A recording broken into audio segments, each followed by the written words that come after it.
Hello, my friends. Happy Sunday. I do like a good trombone. Well, aside from this, I did share recently in my shorts a particularly bizarre phenomenon, something where which all of my cards, well, not all, but a good fat selection of them from different decks flew across because I had my window open.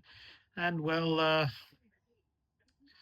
can we make of that? I picked them up. It was an annoying little task, but putting them all together was one hell of a message for a particular section of the collective. Let us begin. So, if you remember well, we have in the beginning the swan. Of course, it is a graceful creature. Remember now, at this point, there are no zodiac signs associated with this. Whoever it resonates with, and that's what you got. Moving on.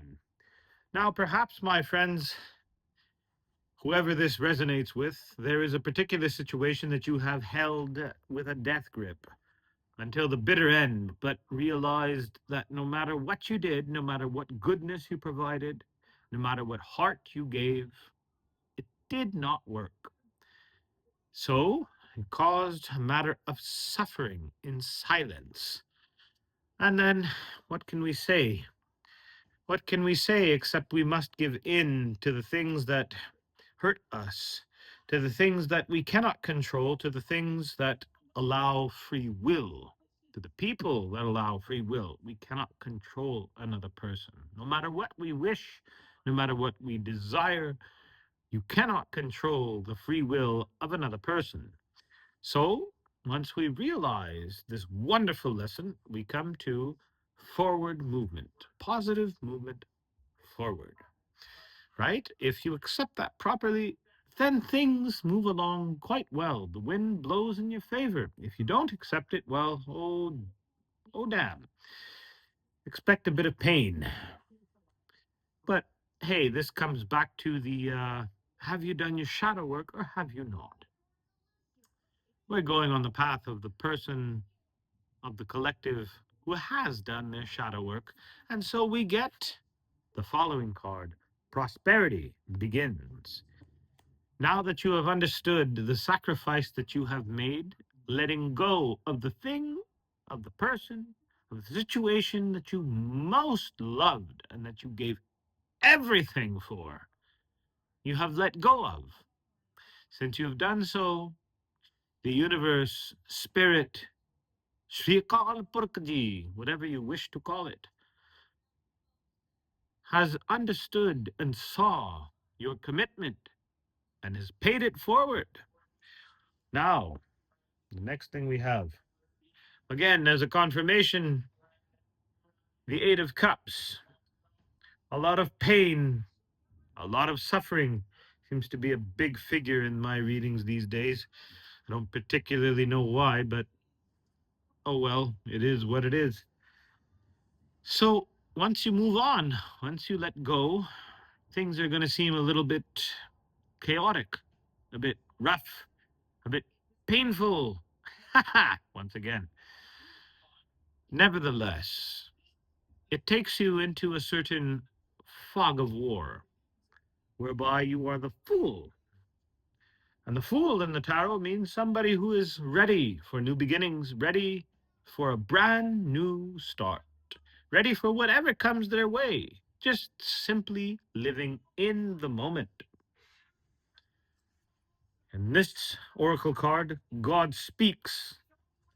Now you tell me it's not a slap in the face to say that the things that you're doing, as rough as they are upon the right path. Moreover than this, if you think you are alone, fret not. The ancient ones, your ancestors, your grandmother, your grandfather, your great grandmother, your great grandfather, even beyond this,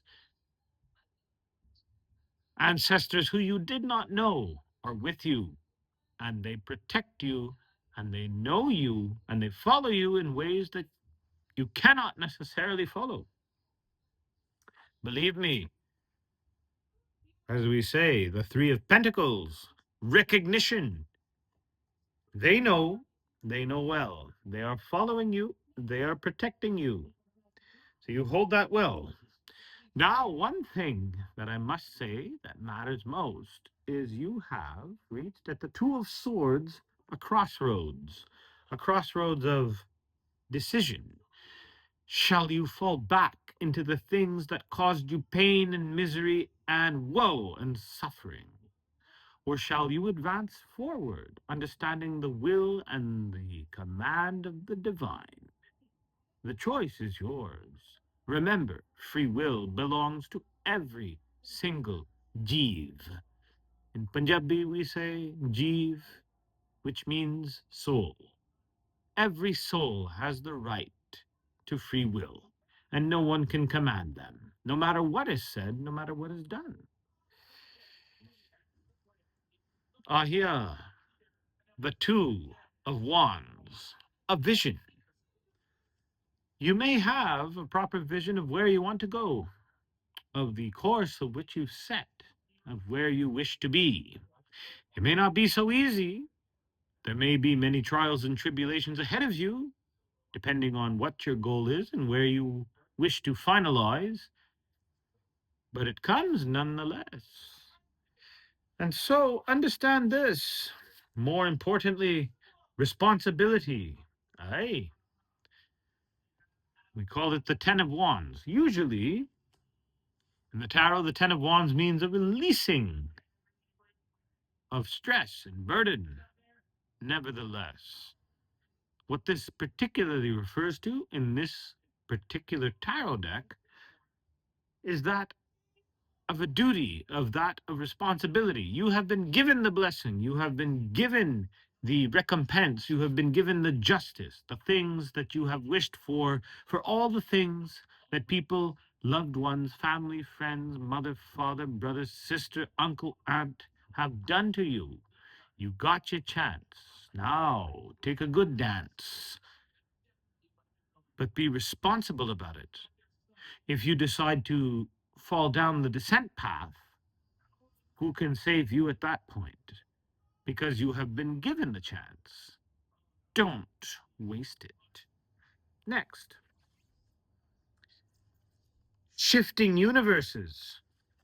You may have gone through one hell of a pain, one hell of a suffering, as many have, many like you have, especially of this particular selection of the collective.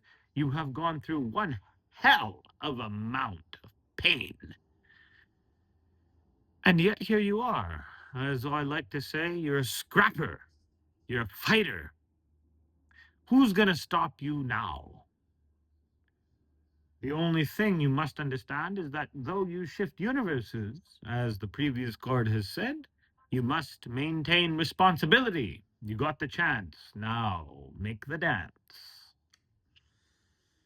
We got a couple more cards here before I close this reading. It's going pretty fun. I like what happened today. You got the Five of Cups.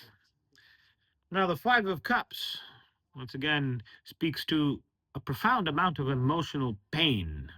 Oh, once again, we're back at pain. Suffering, loss, things that you loved, people that you loved, places that you loved, situations that you loved have failed you, have not necessarily failed you, but have failed themselves as being, shall we say, karmic. And yet, Tardito Piche, right behind you, remains two cups that belong strong and well, ready and willing. All that is necessary is for you to turn your back to the spilled cups, the broken cups, the failed states, and look to what still yet remains. And here we have a bit of gratitude, Vaheguru. And what happens then? What happens then? We have victory. The Ace of Swords. We have a situation whereby if you follow your intuition, despite the pain, you have a good shot at a happy moment. Happy? Perhaps. Victorious? Most definitely. If you are willing to follow the path, if you're willing to follow the scratch in your gut. Next comes the Six of Cups. Isn't that a good sequel to the Five of Cups, where the Five of Cups brings you pain and suffering and misery? The Six of Cups gives you a good measure of pleasure. Now it's up to you what to do with it. Are you going to follow Gurmat, Jogamatta? Are you going to follow the good path? Are you going to follow happiness? Are you going to follow wealth and security and servitude and command to be well unto the people? Or are you going to take it selfishly, follow the descent path, and bring it into utter ruination? It is totally your choice.